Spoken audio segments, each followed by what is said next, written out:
Before a single American soldier set foot on a battlefield in World War II, another war was already burning, silent, unseen, and fought in the shadows of everyday American life. It was a war waged on quiet streets, inside dimly lit apartments, through whispered conversations in foreign cafes, and static-filled radio transmissions bouncing across the Atlantic. Long before Pearl Harbor, German intelligence had threaded its operatives into the fabric of American society: engineers in shipyards, waiters in Manhattan cafes, businessmen traveling along the East Coast, and even naturalized citizens who had pledged loyalty to a new nation while secretly serving the Reich. They carried invisible weapons, microfilm, ciphers, forged passports, and coded letters that traveled not through battle lines, but through mail rooms, luggage compartments, and diplomatic pouches. But America was not blind. From Washington to New York, from small coastal towns to industrial centers humming with wartime production, U.S. counterintelligence began to sense the subtle tremors of an enemy presence. The FBI, once focused mainly on domestic crime, found itself thrust into a world of espionage that demanded new tools, new strategies, and new instincts. Agents worked undercover behind bookstore counters, hid in cramped surveillance vans, and monitored foreign consulates with tireless vigilance. Every telephone line, every suspicious shipment, every strange meeting in a hotel lobby held the possibility of a breakthrough or a disaster. This was a different kind of battlefield, one without uniforms or frontiers. Here, victory depended not on firepower, but on patience, precision, intuition, and the ability to listen more closely than the enemy could whisper. It was a realm where deception became a weapon, silence became a shield, and a single intercepted message could alter the course of war thousands of miles away.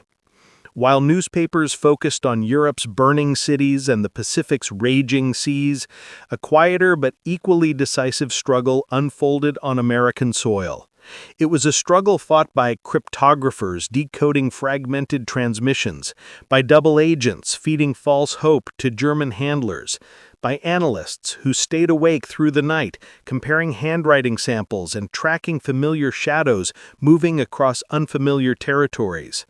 This was the war behind the war, the hidden conflict that ensured troop movements stayed secret, sabotage plots never materialized, and Nazi intelligence never gained the foothold it desperately sought. It was a victory won not by armies, but by watchers, listeners, infiltrators, and codebreakers who understood that the most important battles are often the ones the public never sees.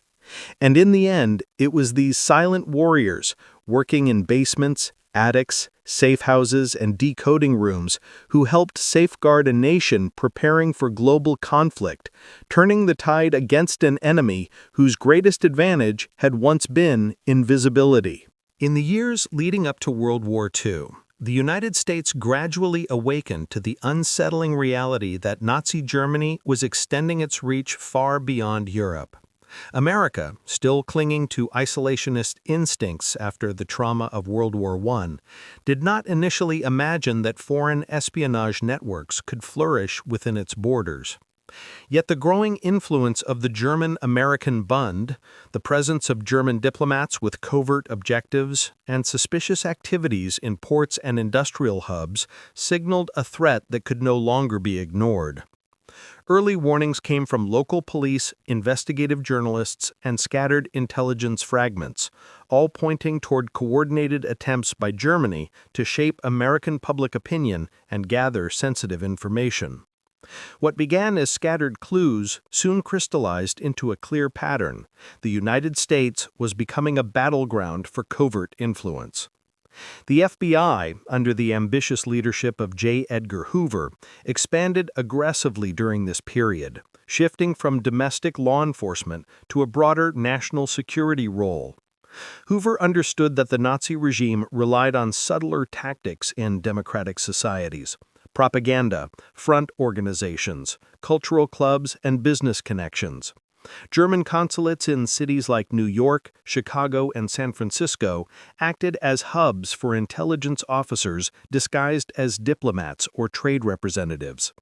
Their missions included gathering information about ports, military facilities, aviation production, and political attitudes toward Europe's escalating conflicts. To counter these moves, the FBI established surveillance teams, monitored German-language newspapers, and deployed undercover agents into communities that Nazi influencers sought to exploit. It was a slow and delicate process, but it marked the birth of modern American counterintelligence. Throughout the late 1930s, the United States forged a quiet but critical intelligence partnership with the British, whose Security Service MI5 and Secret Intelligence Service MI6 had considerable experience tracking German espionage across Europe. British officers stationed in America passed on invaluable insights about Nazi tradecraft, coded communications, and personalities within the Abwehr.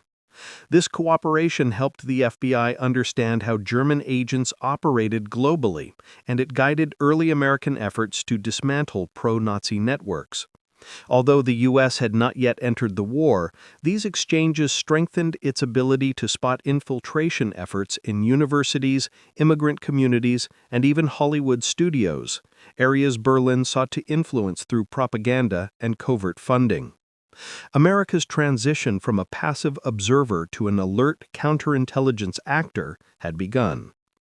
One of the most concerning early developments was the rise of the German-American Bund, a mass membership organization that publicly celebrated German heritage while privately pushing Nazi ideology. The Bund ran summer camps, youth programs, and rallies reminiscent of Hitler's Germany, complete with uniforms, banners, and militaristic training. U.S. counterintelligence viewed the Bund not merely as a cultural group, but as a conduit for German influence operations that could be weaponized during wartime. FBI field offices infiltrated Bund meetings, recorded speeches, and mapped the organization's leadership structure. Agents documented attempts to recruit sympathetic Americans, some of whom later became involved in espionage missions.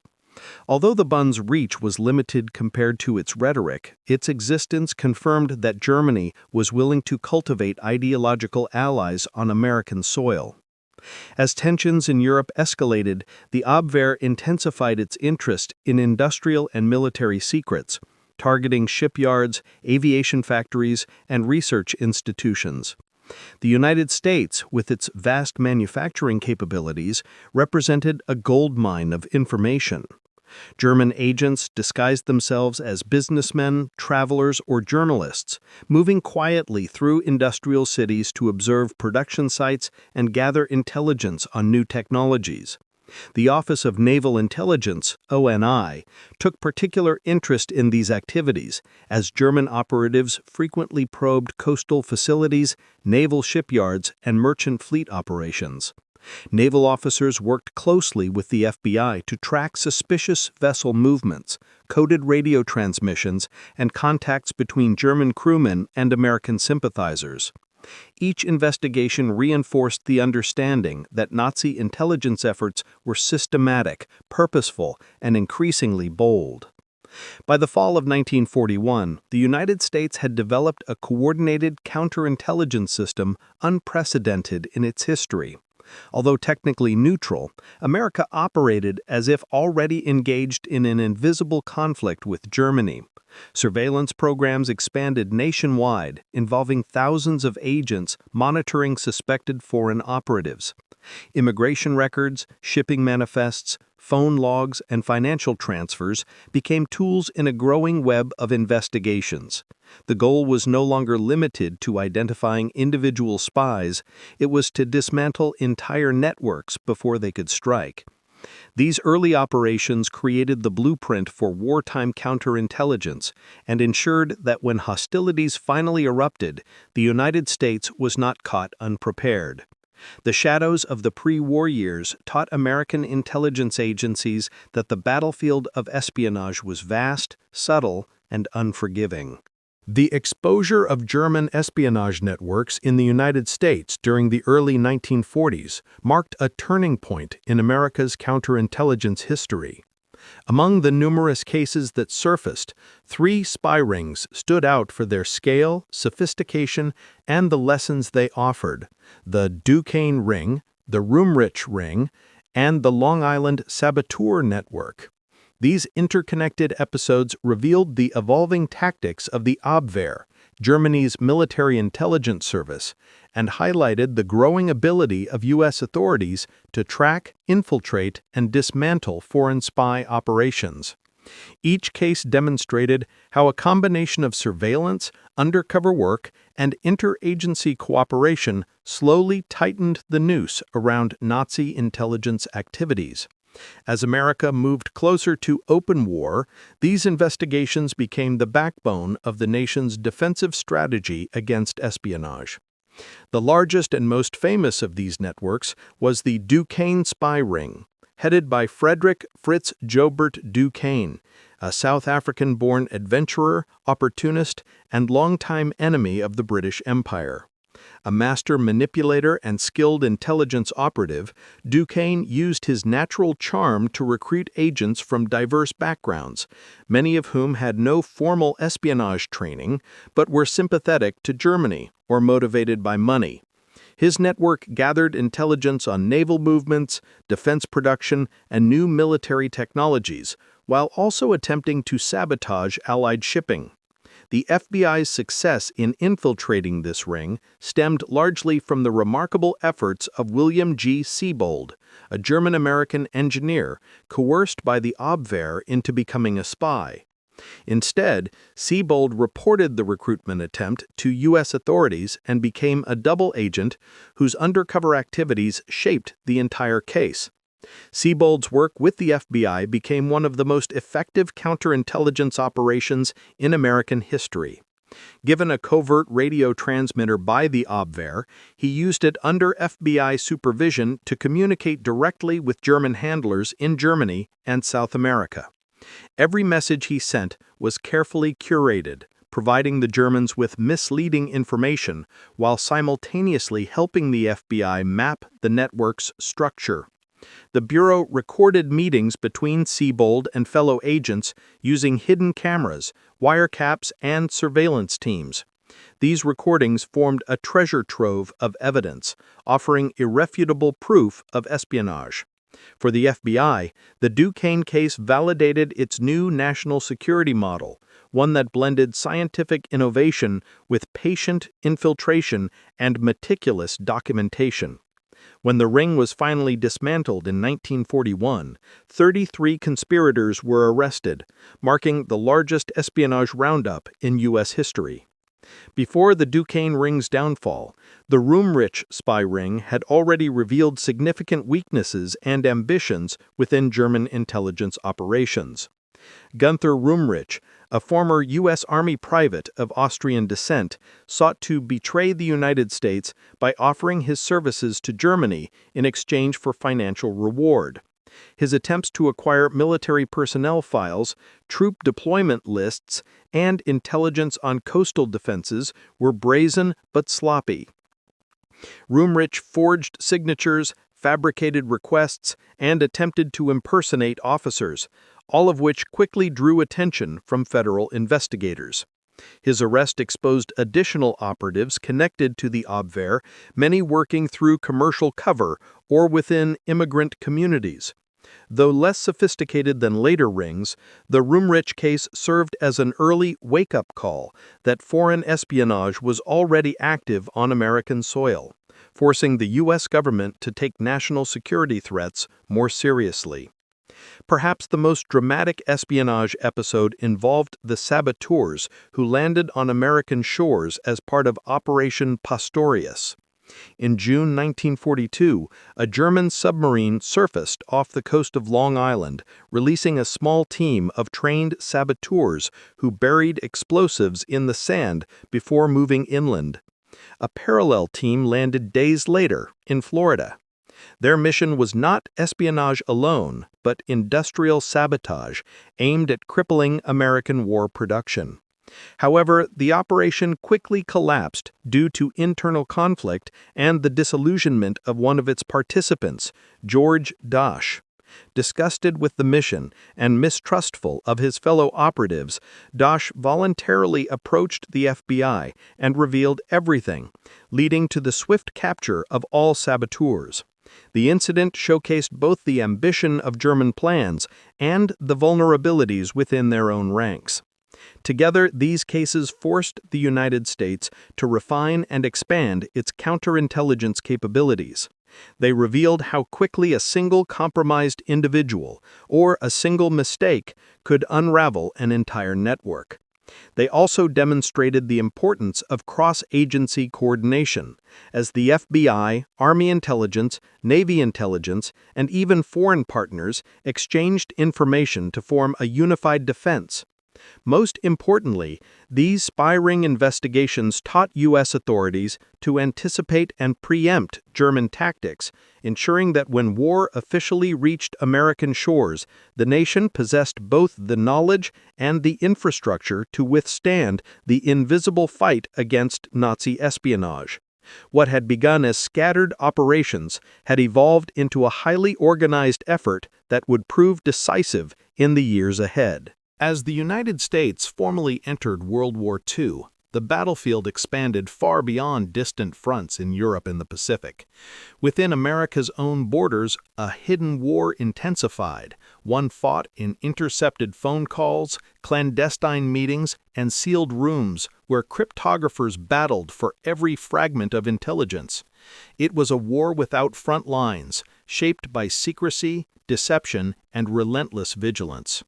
For U.S. counterintelligence agencies, especially the FBI, the challenge was immense. German intelligence networks had already embedded themselves years before the war, and dismantling their operations required tools and methods that pushed the boundaries of law, technology, and human ingenuity. Wiretapping became one of the most decisive tools during this silent war. Although controversial before the war, the threat of Nazi espionage allowed the FBI to expand its electronic surveillance capabilities with unprecedented urgency. Agents monitored telephone lines connected to German consulates, suspected front organizations, and individuals who had previously shown sympathies toward the Third Reich. These operations were conducted in complete secrecy, often with agents working overnight shifts in cramped surveillance rooms, logging thousands of hours of audio in search of patterns, names, or coded phrases. Through these taps, the FBI intercepted communications, revealing attempts at sabotage, clandestine exchanges of sensitive materials, and covert directives sent from Europe to American-based operatives. The use of double agents transformed the counterintelligence landscape even further. Building on the success of William Siebold, whose undercover work helped expose the Duquesne spy ring, the FBI sought to replicate this strategy wherever possible. Double agents acted as living conduits of misinformation, feeding German handlers a carefully crafted stream of false data designed to mislead, delay, or confuse enemy intelligence efforts. These individuals became essential assets, navigating dangerous psychological terrain as they maintained their cover while avoiding exposure. Their reports helped American intelligence anticipate German strategies, evaluate network structures, and understand evolving espionage tactics. Code breaking emerged as a parallel front, where battles were fought not with weapons but with pencils, typewriters, and analytic brilliance. American cryptographers worked tirelessly to decipher German messages, many of which relied on sophisticated encryption systems intended to ensure the security of overseas communications. Breaking these codes provided the U.S. with invaluable insight into espionage cells, recruitment attempts, and stealth operations planned on American soil. In several cases, decrypted messages allowed the FBI to preemptively neutralize German agents before they could transmit sensitive information or attempt acts of sabotage. Collaboration between agencies strengthened the effectiveness of this covert war. The FBI, Army Signal Intelligence Service, ONI, and other specialized divisions shared data, cross-referenced leads, and coordinated operations to ensure no gap remained for enemy agents to exploit. This interagency cooperation allowed for simultaneous monitoring of networks, rapid mobilization of surveillance teams, and widespread dissemination of counterintelligence findings to key military and governmental decision-makers. The silent war at home also required mastering psychological strategies. German agents frequently employed coded language, misleading identities, and elaborate cover stories to evade detection. Counterintelligence officers had to anticipate these maneuvers using behavioral analysis, interrogation techniques, and deep research to build accurate profiles of suspects. Agents also monitored the movements of individuals with unusual travel patterns, business dealings, or community affiliations that raised alarms based on intelligence collected from wiretaps and decrypted messages. By 1943, U.S. counterintelligence had achieved significant success. Most German spy networks operating within the country were dismantled, communications pipelines were severed, and attempts to rebuild operations were consistently intercepted at their earliest stages. America's ability to maintain secrecy surrounding critical wartime projects, including the Manhattan Project, owed much to the sustained pressure exerted on enemy intelligence efforts through wiretapping, deception programs, and code-breaking breakthroughs. The silent war at home, though largely invisible to the public, played a pivotal role in shaping the outcome of World War II. Through relentless vigilance and technological innovation, U.S. counterintelligence prevented critical information from reaching Nazi Germany and ensured the security of strategic military operations. While the work of these hidden agents and analysts rarely appeared in newspapers or public speeches, their contributions were indispensable. They fought a war of shadows and won. Victory through silence. How counterintelligence shaped the war's outcome. As World War II moved toward its climax, a profound truth emerged within the hidden corridors of American intelligence. Some of the most decisive victories were achieved not through battlefield triumphs, but through the quiet, disciplined work of counterintelligence. This final chapter reveals how the United States, through secrecy, deception, relentless monitoring, and strategic intelligence coordination, neutralized German espionage, protected vital wartime projects, and helped shape the Allied path to victory. The silent war, fought in shadows and sealed rooms, proved to be one of the most crucial fronts of the entire global conflict. By the time the United States reached the midpoint of the war, the German espionage apparatus in America had been effectively dismantled. Earlier victories, such as the exposure of the Duquesne spy ring, created a crippling setback for German intelligence, eliminating dozens of trained operatives who could have undermined U.S. wartime production or relayed critical information to Berlin. What made this dismantling so impactful was not only the arrests themselves, but the long-term strategic effect. Germany never succeeded in rebuilding a functional, large-scale spy network on American soil. U.S. counterintelligence maintained unyielding pressure, intercepting new infiltrators, monitoring suspicious individuals, and preventing even small pockets of espionage activity from gaining momentum. The most significant contribution of American counterintelligence, however, came from its ability to safeguard sensitive scientific and military projects. Among these, the Manhattan Project stood at the forefront.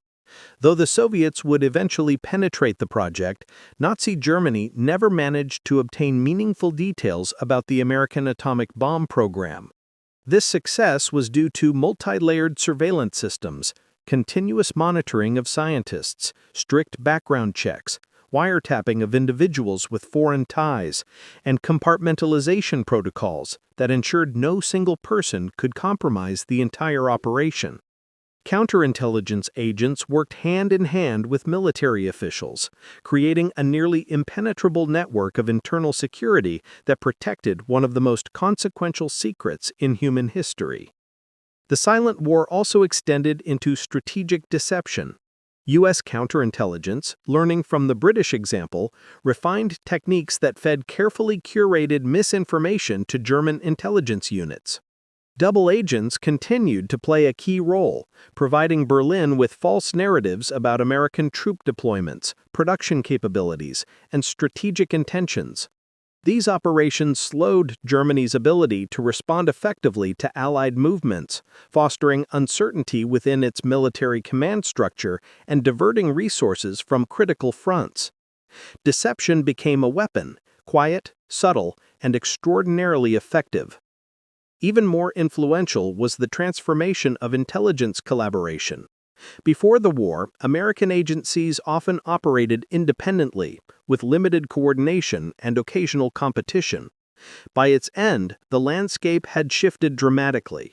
The FBI, Army G2, Navy ONI, and emerging cryptographic divisions worked together with unprecedented harmony. Information flowed more freely between agencies, and joint operations became standard practice. This interagency coordination ensured rapid responses to intelligence threats, improved accuracy in evaluating espionage risks, and allowed multiple branches of government to act on intelligence insights before threats materialized. Additionally, U.S. counterintelligence helped shape political and diplomatic outcomes. Monitoring German diplomats before 1941 had exposed efforts to influence American public opinion, fund propaganda networks, and recruit sympathizers. By neutralizing these operations early, the United States prevented Germany from establishing a stronger ideological foothold among isolationist groups or pro-Nazi organizations. When war erupted, these early countermeasures ensured that internal sabotage and political subversion remained minimal. By 1945, America's silent war had achieved something extraordinary: a wartime environment nearly free of effective German espionage. Virtually every major spy ring had been broken, every significant agent captured or neutralized, and every attempt at reconstruction swiftly crushed. The success of counterintelligence created a protective shield around American wartime operations, allowing the nation to mobilize its industrial might, its technological innovations, and its military preparations without the damaging influence of foreign intelligence. The legacy of this silent war extended well beyond the conflict itself. The systems, strategies, and intelligence doctrines developed during the fight against German espionage helped shape the emerging Cold War national security framework. Lessons learned from wiretapping, double agents, interagency coordination, and code breaking laid the foundations for new institutions, including the CIA and NSA, and influenced how the United States would confront future adversaries. Victory through silence was not celebrated with parades or medals, yet its impact was profound. U.S. counterintelligence proved that wars can be won not only with armies and fleets, but with secrecy, strategy, and the unwavering vigilance of those who work in shadows. The agents who listened, decoded, infiltrated, and safeguarded the nation played a decisive role in the Allied triumph, shaping history from behind closed doors.